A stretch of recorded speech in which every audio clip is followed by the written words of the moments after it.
कृष्ण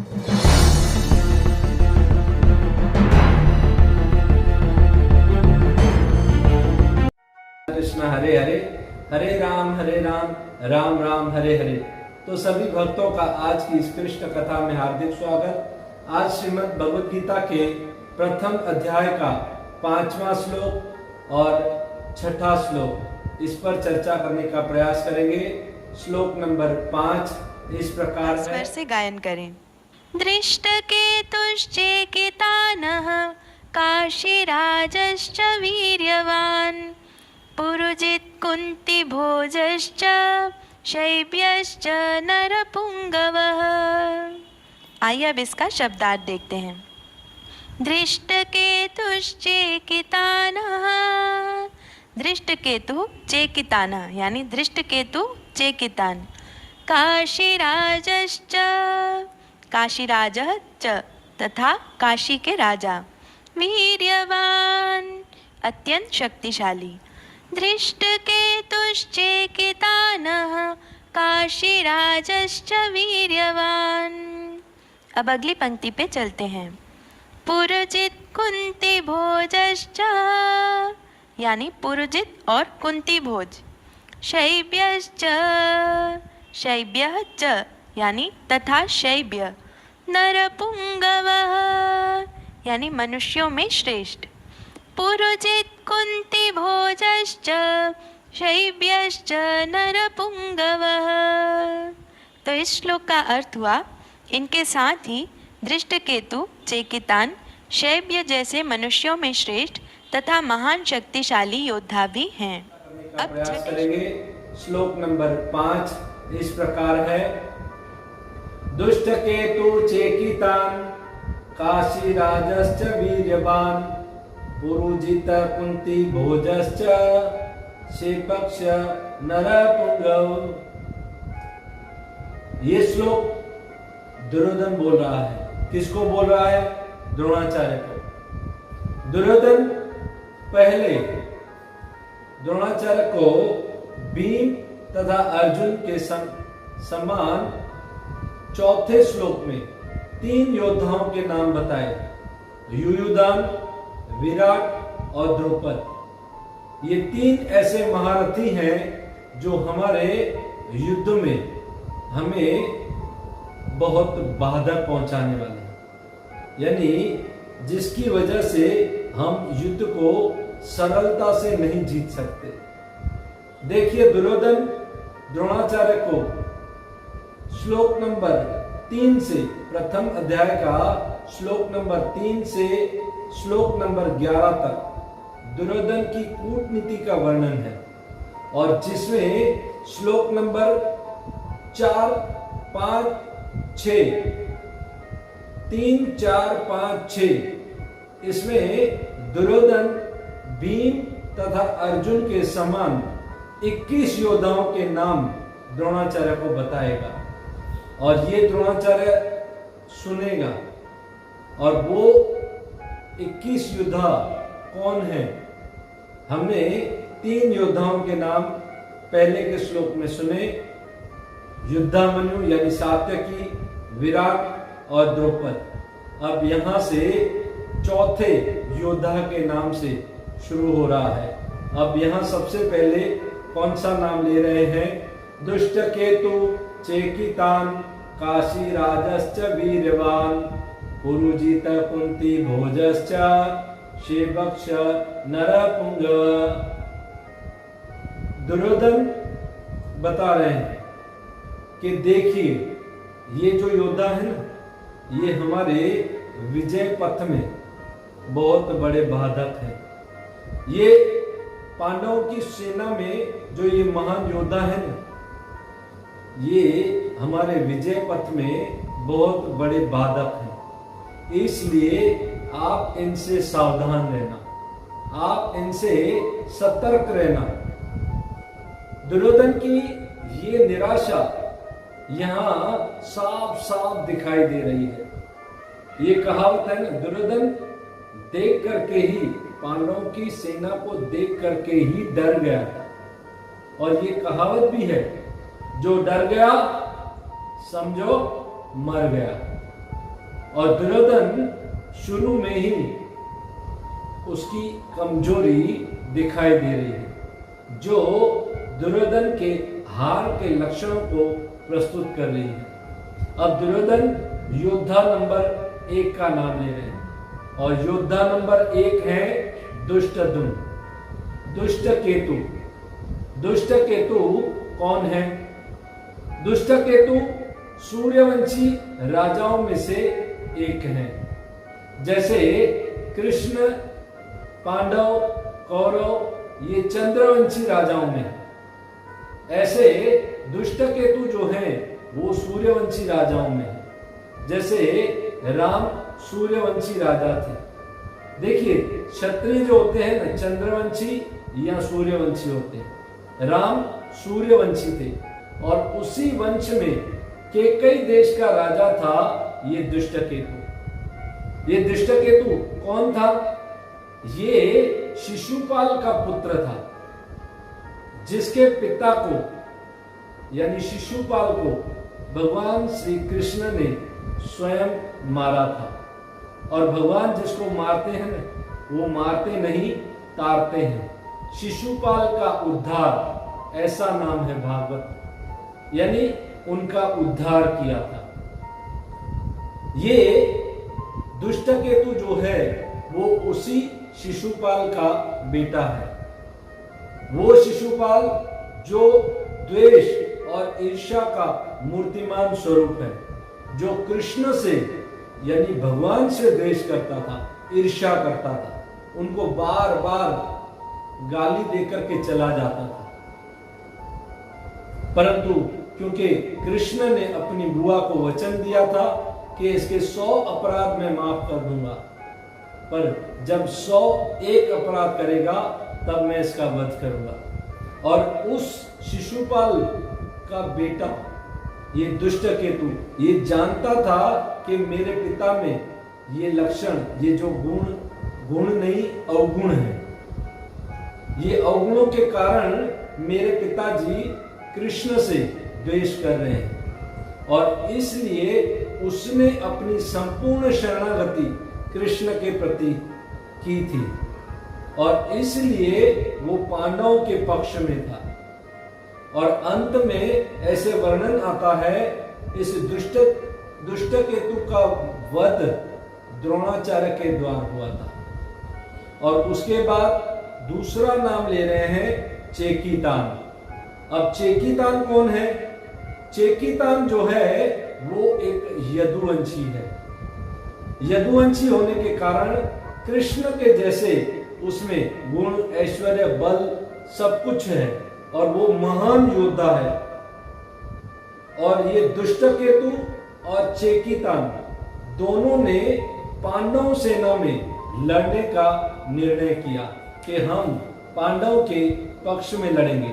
और यही चेकितान जो है, देखिए, पांडवों की 7 अक्षौणी सेनाएं थी और कौरवों की 11 अक्षौणी सेनाएं थी। पांडवों की जो 7 अक्षौणी सेनाएं थी, उस 7 सेना में एक एक सेनापति था। तो उसमें एक सेना में दुष्टकेतु, चेकितान एक सेनापति थे, और इनका वध भी दुर्योधन के हाथों हुआ था। और उसके बाद तीसरे योद्धा का नाम बता रहे हैं दुर्योधन, वो है काशीराज। काशीराज कौन है? काशी यानी वाराणसी। वाराणसी, काशी का राजा जो है, काशी राजश्च वीर्यवान, वो भी कुछ कम नहीं है, वो भी बहुत शक्तिशाली है।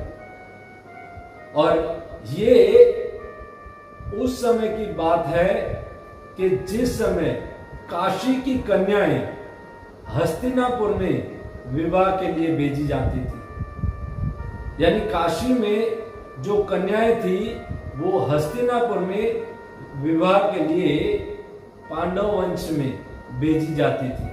और उस समय क्या हुआ था, काशी राजा को ये पता चला कि भीष्म ने ये प्रतिज्ञा ली है कि वो आजीवन ब्रह्मचारी रहेंगे। इससे उनको यानी काशी के राजा को बड़ा क्रोध हुआ और वो नाराज हुए। तो उन्होंने क्या किया, अगली बार जो विवाह करना था तो उन्होंने हस्तिनापुर में अपनी बेटियों के लिए न्योता नहीं भेजा।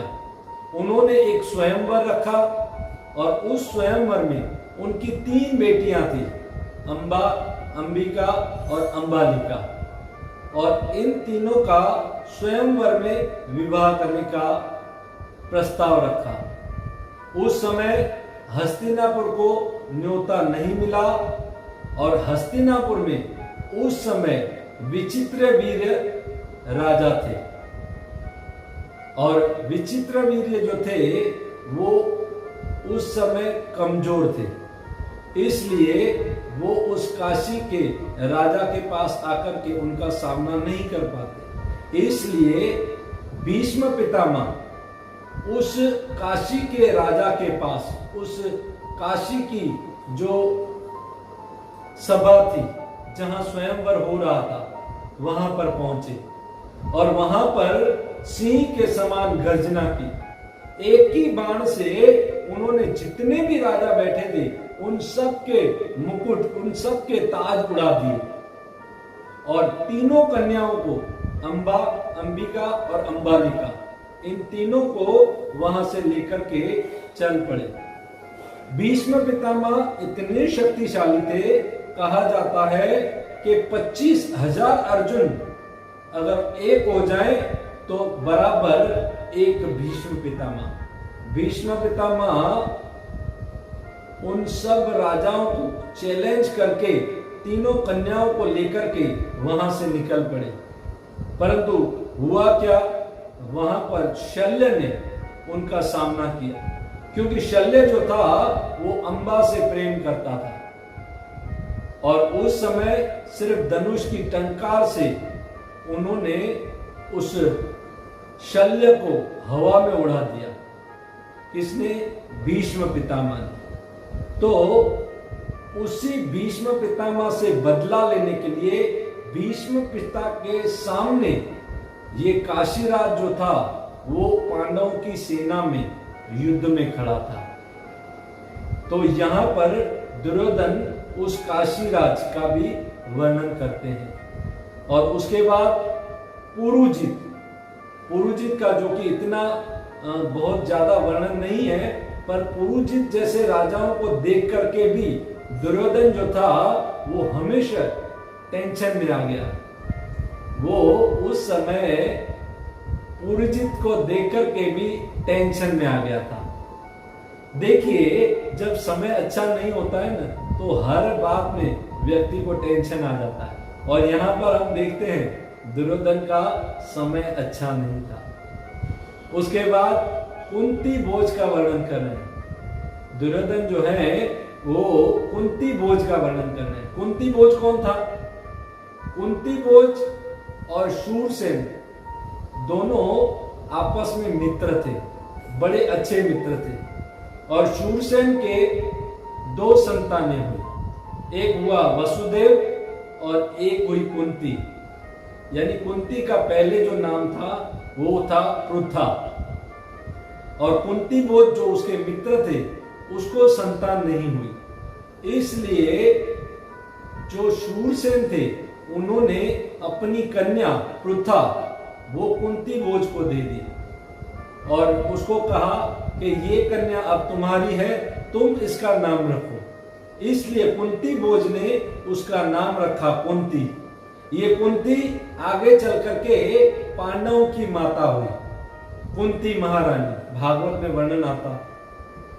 यानी कुंती भोज जो थे वो कौन थे? रिश्ते में इन पांडवों के नाना जी लगते थे, और नाना जी होने के कारण नातियों के पक्ष में वो लड़ रहे थे। ये थे कुंती भोज। और उसके बाद शैब्य का नाम वर्णन आता है।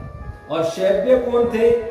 शैब्य जो थे वो है युधिष्ठिर महाराज के ससुर जी। अब आप पूछोगे युधिष्ठिर महाराज के ससुर तो द्रौपद हैं। तो उस समय क्षत्रिय अनेक विवाह करते थे, तो द्रौपदी भी युधिष्ठिर महाराज की पत्नी थी और देविका जो शैब्य की पुत्री थी वो भी उनकी पत्नी थी। इसलिए शैब्य जो थे वो युधिष्ठिर महाराज के ससुर थे और वो अपने जमाई के पक्ष में लड़ने के लिए यहाँ हस्तिनापुर आए थे। और दुर्योधन यहाँ पर कह रहा है ये शैब्य जो है कौन है? शैब्य नरपुंगव यानी नरों में वीर है, श्रेष्ठ है। इसकी शक्ति भी आप कम नहीं समझिए, द्रोणाचार्य को बता रहे हैं। ये जो योद्धाओं के मैं नाम बता रहा हूं ये एक से एक शक्तिशाली है, किसी को आप कम मत मानना। ये हमारे युद्ध में बहुत बड़े बाधक हैं। और उसके बाद श्लोक नंबर 6 आता है और श्लोक नंबर 6 इस प्रकार है। दुष्ट युधामन्युश्च विक्रांत उत्तमौजाश्च वीर्यवान् सौभद्रो द्रौपदेयाश्च सर्व एव महारथाः। आइए अब इसका शब्दार्थ देखते हैं। युधामन्युश्च, युधामन्युः च अर्थात तथा युधामन्यु, विक्रांत पराक्रमी, उत्तमौजाश्च उत्तमौजाः च यानी और उत्तमौजा, वीर्यवान बलवान। युधामन्युश्च विक्रांत उत्तमौजाश्च वीर्यवान। आइए अब अगली पंक्ति पे चलते हैं। सौभद्रो द्रौपदेयाश्च, सौभद्रो यानी सुभद्रा का पुत्र या अभिमन्यु, द्रौपदेयाः च यानी द्रौपदी के पुत्र तथा सर्व एव महारथाः सभी महारथी। सौभद्रो द्रौपदेयाश्च सर्व एव महारथाः। तो इस पूरे श्लोक का अर्थ हुआ पराक्रमी युधामन्यु, शक्तिशाली उत्तमौजा, सुभद्रा का पुत्र तथा द्रौपदी के पुत्र, ये सभी महारथी हैं। युद्धामन्यु च विक्रांत उत्तमौजा च वीर्यवान सौभद्रो द्रौपदेश सर्व एव महारथा। और भी अनेक अनेक योद्धा हैं। मैंने जो ये नाम बताए यहाँ तक सीमित नहीं है। युद्धामन्यु विक्रांत उत्तमौजा च वीर्यवान सौभद्रो द्रौपदेश सर्व एव महारथा। ये पांडवों की सेना में जो सर्व सब है ना, ये सब एक से एक बड़े से बड़े महारथी हैं। इनको आप कम मत समझिए। तो सबसे पहले यहाँ पर युद्धामन्यु के बारे में बता रहे हैं कि युद्धामन्यु च विक्रांत। युद्धामन्यु कौन है? विक्रांत है। विक्रांत का अर्थ होता है पराक्रमी। और उत्तमौजा कौन है? वो वीर्यवान है। वीर्यवान का अर्थ होता है शक्तिशाली। यानी दुर्योधन जो है वो द्रोणाचार्य को इन योद्धाओं की एक से एक डिग्री भी बता रहे हैं कि ये योद्धा आप देख रहे हो ना, ये एमडी है, और ये योद्धा आप देख रहे हो ना, ये एमबीबीएस है। यानी दुर्योधन सबकी ताकत को जानता था, सबके बायोडेटा को अच्छी तरह से जानता था। दुर्योधन जानता था कौन कौन से योद्धा ने कौन कौन से रिकॉर्ड किए हैं, कौन सी ओलंपिक में कौन कौन से इनाम जीते हैं। यही धंधा किया था दुर्योधन ने। और ये सब जानते हुए कि इनकी शक्ति कितनी है, वो सब द्रोणाचार्य को बता रहे हैं। जो अंदर से डर गया वो बाहर से कुछ नहीं कर सकता। दुर्योधन अंदर से डर गया था, इसलिए ये स्वाभाविकता पता चल ही जा रहा था कि वो बाहर से कुछ नहीं कर सकेगा। देखिए लीडर कैसे होना चाहिए। लीडर को सबसे पहले नीडर होना चाहिए, तो ही सारी सेना नीडर हो जाएगी, तो ही सारी सेना साहसी हो जाएगी, तो ही सारी सेना उत्साह के साथ युद्ध करेगी। अगर लीडर में डर आ गया तो सारी सेना डर जाएगी। लीडर डर गया तो सारी सेना डर जाएगी। सेना का जो मनोबल है, उत्साह है, वो टूट जाता है अगर लीडर डर गया तो। उसके बाद यहां पर वर्णन करते हैं कि युद्धामन्यु और उत्तमौजा ये बहुत शक्तिशाली थे, परंतु ये कौन थे? युद्धामन्यु विक्रांत थे और उत्तमौजा वीर्यवान यानी शक्तिशाली। तो दोनों योद्धा जो थे वो पांचाल देश के थे। पांचाल देश यानी द्रौपदी के गांव वाले। द्रौपदी के गांव वाले यानी गांव के जमाई उनके थे, वो पांडव थे और वो अपने जमाई के पक्ष में यहाँ इस कुरुक्षेत्र में लड़ने के लिए आए थे। अपने जमाई का पक्ष, अर्जुन आदि पांडव जो थे उनका पक्ष लेने के लिए। और हो भी क्यों न, जिनका जमाई भगवान श्री कृष्ण का भक्त है और जिस जमाई का रथ स्वयं भगवान चला रहे हैं, उनकी रक्षा के लिए वो आएंगे तो भगवान भी प्रसन्न होंगे।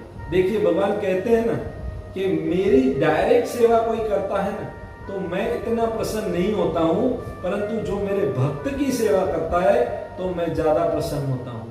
तो ये युद्धामन्यु और उत्तमौजा थे ना, ये कौन थे मालूम है? ये दोनों अर्जुन का जो रथ था उसके दो पहिए थे, जो व्हील थे, उस दोनों व्हील में लेफ्ट और राइट दोनों के बॉडीगार्ड थे, क्योंकि ये बहुत बलवान थे, शक्तिशाली थे और ये अर्जुन की अच्छी तरह से रक्षा करना चाहते थे। क्यों? क्योंकि वो जानते थे कि ये मैन ऑफ द मैच जो है, ये पूरा युद्ध का जो कमान है वो अर्जुन के हाथ में है। यानी इस मैच के मैन ऑफ द मैच जो हीरो हैं वो अर्जुन है।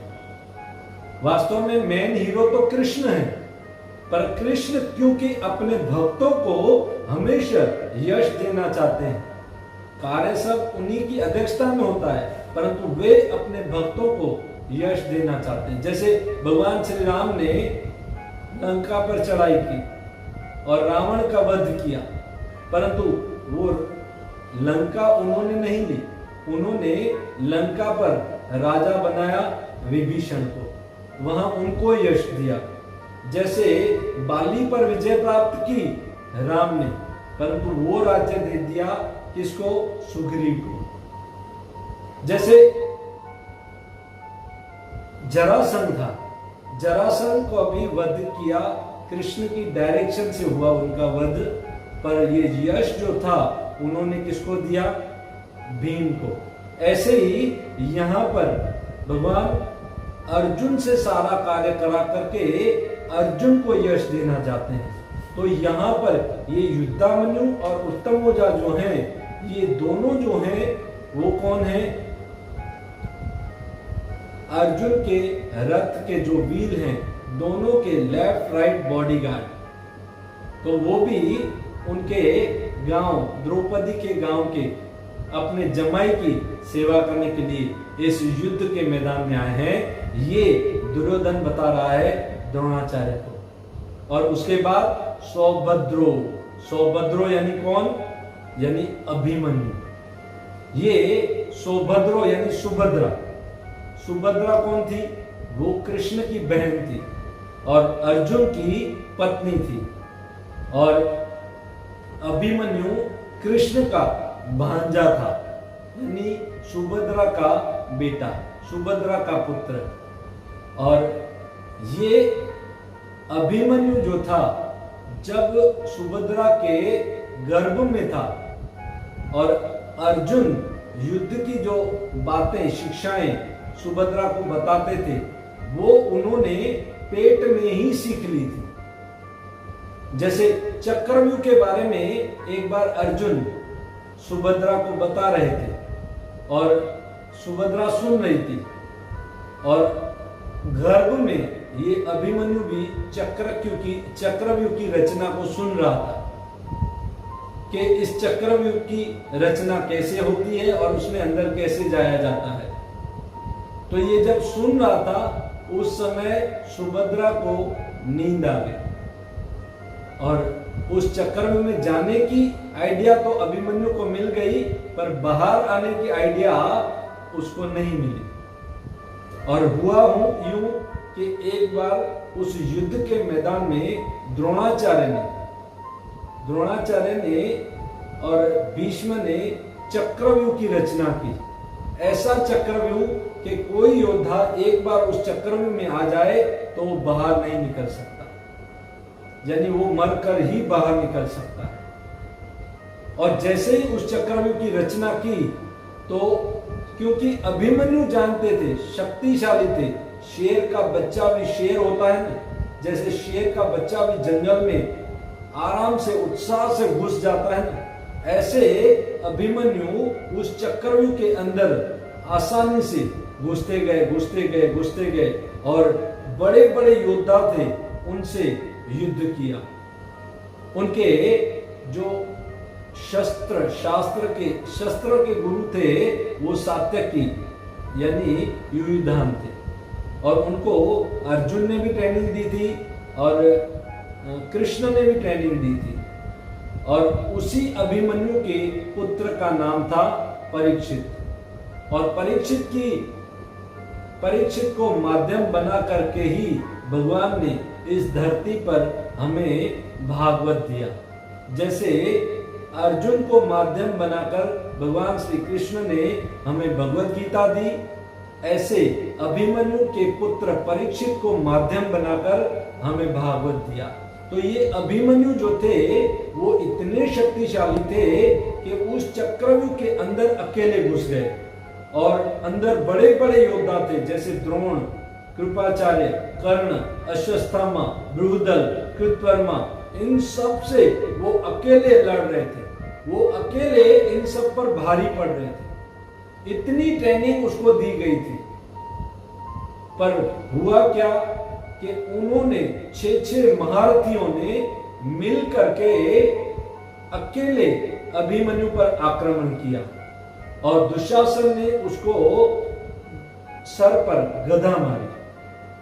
और चक्रव्यूह में दूसरे कोई बाहर के योद्धा अंदर प्रवेश नहीं कर सकते थे, जैसे युधिष्ठिर थे, भीम थे, सहदेव, नकुल आदि जो बाहर योद्धा थे वो अंदर प्रवेश नहीं कर सकते थे, क्योंकि वहां दरवाजे पर जयद्रथ था और जयद्रथ उनका मुकाबला कर रहा था, उन्हें अंदर घुसने नहीं दे रहा। तो ये सब महारथी थे। ये दुर्योधन द्रोणाचार्य को बता रहा है कि ये सब महारथी हैं, सर्व एव महारथा। देखिए अर्धरथी होता है, रथी होता है, महारथी होता है और अतिरथी होता है। अर्धरथी यानी जो एक व्यक्ति से भी मुकाबला नहीं कर सकता, कमजोर होता है, और एक रथी होता है जो एक व्यक्ति के साथ लड़ सकता है। उसके बाद महारथी होता है, वो 1000 योद्धाओं के साथ लड़ सकता है। उसके बाद अतिरथी जो 1000 से ज्यादा योद्धाओं के साथ लड़ सकता है। तो ऐसे बहुत सारे महारथी पांडवों की सेना में हैं, ये दुर्योधन द्रोणाचार्य को बता रहा है। और उसके बाद बता रहा है द्रौपदेश्च, द्रौपदी के 5 पुत्र। द्रौपदी के 5 पुत्र कौन थे? ये 5 पांडव थे, पांचों में से एक पुत्र का जन्म हुआ था।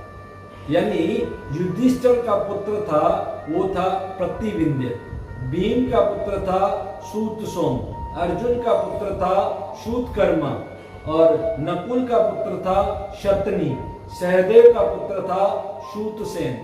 ये पांचों द्रौपदी के पुत्र पांडवों के द्वार पैदा हुए थे, और सभी पांडवों के समान, अपने पिता के समान शेर के बच्चे थे। युद्ध करने में एकदम महारथी थे। और इनको एक समय रात को सोते समय अश्वत्थामा ने वध कर दिया।